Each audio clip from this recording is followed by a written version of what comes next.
There was actually one time, and I really wish I got it on video, that we missed an event because we were up until 4 in the morning working on the Mustang. I woke up in the morning and it was 7:30. I ran into the shop here. Orville was passed out sleeping in the front seat of the Mustang. So you want to do race car things. You want to get into drifting, you don't know where to start, you have questions, you want to know what it's like and how you do it cheaply. Well, that might be a problem, but we'll discuss it right now in this video.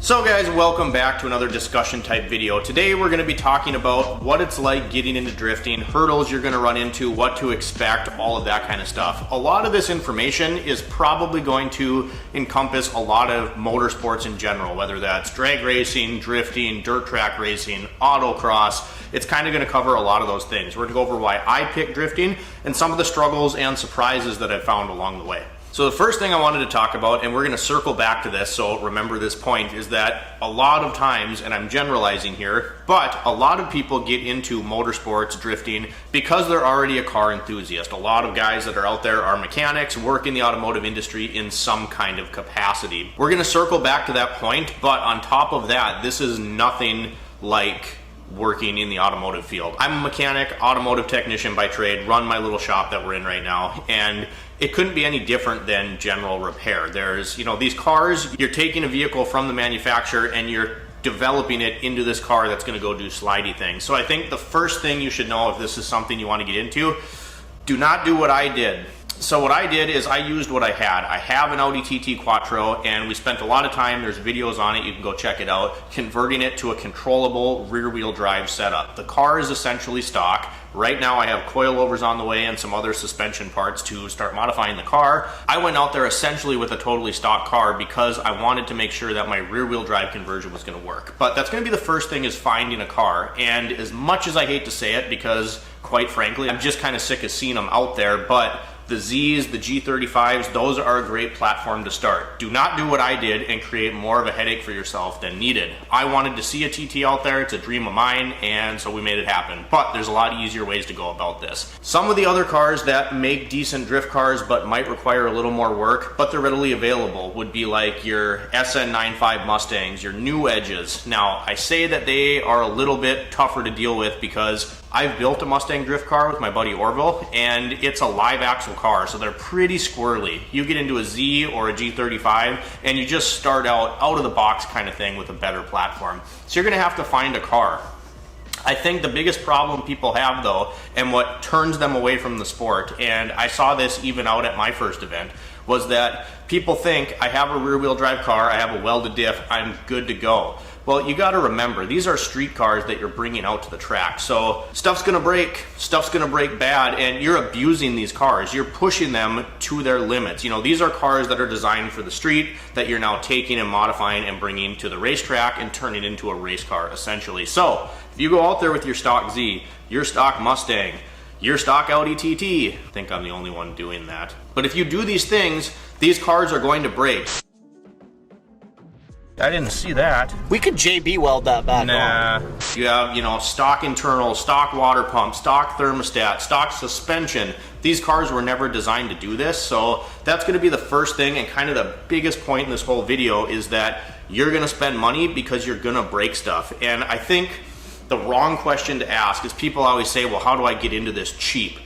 Anytime you're dealing with a power sport, a motorsport, it is not cheap. There's no ifs, ands, or buts about it. You talk to a lot of guys, my favorite example is guys that are kind of your grassroots, local, competitive dirt track racers. Yeah, they win some money, they might go to an event and win $500, but it's not like they're coming out ahead. All that money goes back into the car. Race fuel, tires, travel, hotels, all of that stuff. This is, at the end of the day, for 99% of the population, a very expensive hobby. There's a few drifting YouTube channels that I watch of guys that compete, and they do this all over the globe, and they're exhausted, they're going to events, they're sleeping in their trailers, and they're lucky if they bring home $40,000 at the end of the year. Now, of course, they have other things that they do. They sell merch, they have YouTube channels, stuff like that, but it's not like it's something you're going to get into cheap and not have to sink a bunch of money into. To give you an idea, to get the Audi to where it needs to be, and right at this point in time, it is still essentially a stock car that we modified to make it rear wheel drive, and then we welded the rear end. I probably have 600 bucks into that. My first drift event was about 300 bucks. I had to go stock up on fuel. I had to buy some tires. You know, this stuff is not cheap. So if that is your question, if you don't have any money that you're just okay with like going to your backyard and burning, probably not a great thing to get into. There's a reason that I've dreamt of doing this for the last 15 years, and now I'm almost 30 years old, and I just did my first event this summer because it is very expensive, even if you do it quote unquote cheap. On that note, one of the biggest things I think people don't really think of is, yes, you can take a 350Z out there, absolutely, right out of the box, bone stock with a welded diff, and you're gonna have a fun car, but you're very quickly going to realize the limits of that car on the stock suspension, on the stock tires, with the stock angle. All of those things are gonna lead you to the internet. You're gonna be browsing Amazon and forums and looking around, and you're gonna start buying coilovers and control arms. The coilovers I bought for the Audi are kind of middle of the road. They're like the best of the worst, worst of the best, right? I ended up getting 16-way adjustable Godspeed coilovers, which are a cheaper brand coilover, but I'm not super competitive in the car. I'm just out there having fun. It was still 700 bucks. And then if I wasn't a mechanic and I had to pay someone to install them and do the alignment and all of that, you're talking even more money. So you can very quickly dive into a hole that, you know, let's say I took the Audi out there and, you know, I spent the money on the coilovers, all that, and then the motor blows up. Well, now I just sunk money into this thing that I can't really use. So that's, I think, the first point I wanted to make in this video, is that there isn't a cheap way to go about being in a motorsport, and it's a risk, because if you spend all this time and money setting up the car and then something catastrophic happens, it is what it is. You're stuck. Either you're done or you end up spending more money to fix the car and then be back at the same spot again. I think that's the first thing you have to consider, is you're gonna have to dedicate a lot of money to this, and you just have to be prepared to spend even more than you think you're going to have to. Damn it. Anyway, on to point number 2, and that is going to be the copious amount of time that you're going to spend working on the car. Guys, even with the Audi, I figured out pretty simply how I was going to do my harness for the rear wheel drive. That wasn't that hard. Then I just had to weld the diff, pop the axles out, and, you know, go through my fluids and stuff.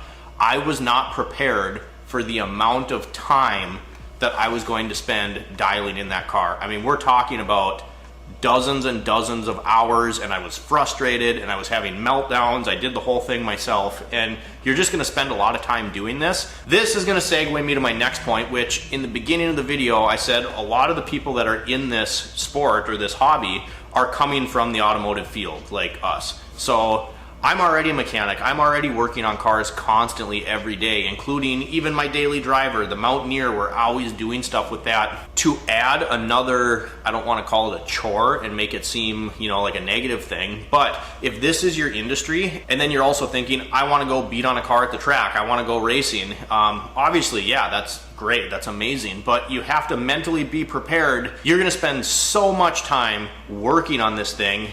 In, you know, if there's a ratio of how much time I spend at the track and how much time I spend working on the car, in my personal experience, it's like 10 hours working on the car and spending money and a half hour of track time. Like the ratio, and of course, as you dial things in, that's gonna get better. But you have to be prepared that, you know, this is already your life if you're coming from the automotive industry, and now almost every spare minute of your free time as those events work their way up is going to be spent servicing your trailer, making sure you have all the tools you need, checking the fluids in the car, nut and bolt checking the car, making any adjustments that you need to. So I think it would be really easy to get burnt out and, you know, completely lose any motivation to go to work. I know the 2 weeks that I was heaviest into the Audi build, it was a struggle for me to get up in the morning and come work on my customer cars. Obviously I did it, this is my livelihood, but it was like I didn't want to think about another car because I was just so deep into this thing. I would get here in the morning, work through my customer cars, and then be here from,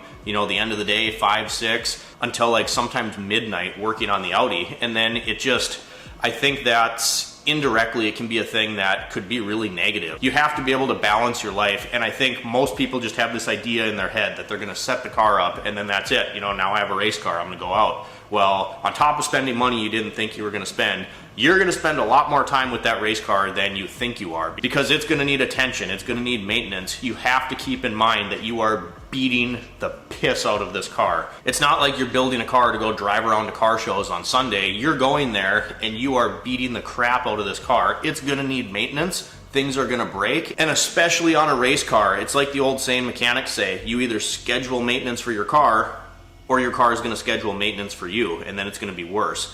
10x that and then call that your race car, because if you don't keep up with these things, you can have really catastrophic failures, and I've seen a lot of really catastrophic failures. This is my first year personally competing and driving on the track and drifting my own car, but my good friend Orville, that's been on the channel many times, I helped him build his Mustang, I helped him with his Z. I've spent 3 years before I got into it. This is the 4th season I've been involved.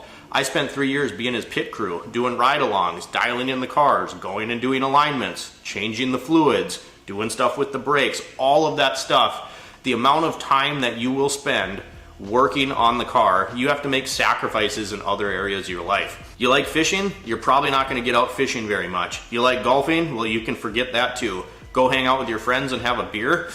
Unless they're into drifting and they're willing to come hang out at the shop, it might not happen. And this is just on a hobby level, you guys. If you want to get out there, you know, 6-7 times in a season, and at least around here, the drift season is from spring to about October. So there's 4 or 5, whatever months in there that you could drive. If you want to do a handful of events, you're doing 1 a month, and you really have to focus on that. Otherwise, you know, you built this car for what? It's going to eat up your weekends. It's going to eat up evening times. This is just my experience over the last 4 years. There were nights in this very shop when we were working on the Mustang for Orville that we literally slept here. We'd go in the office, put up a cot, sleep, wake up at 7 in the morning. There was actually one time, and I really wish I got it on video, that we missed an event because we were up until 4 in the morning working on the Mustang.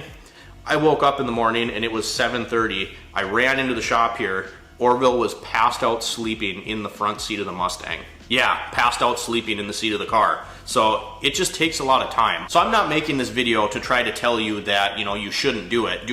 There's no other better feeling in the world, you guys. I got my car to work, which was a feat in and of itself, but being out there and picking up skills, learning techniques, seeing yourself progress, and actually being able to beat on a car without going to jail or getting a speeding ticket, it's a fantastic thing. It's a beautiful thing. It is great.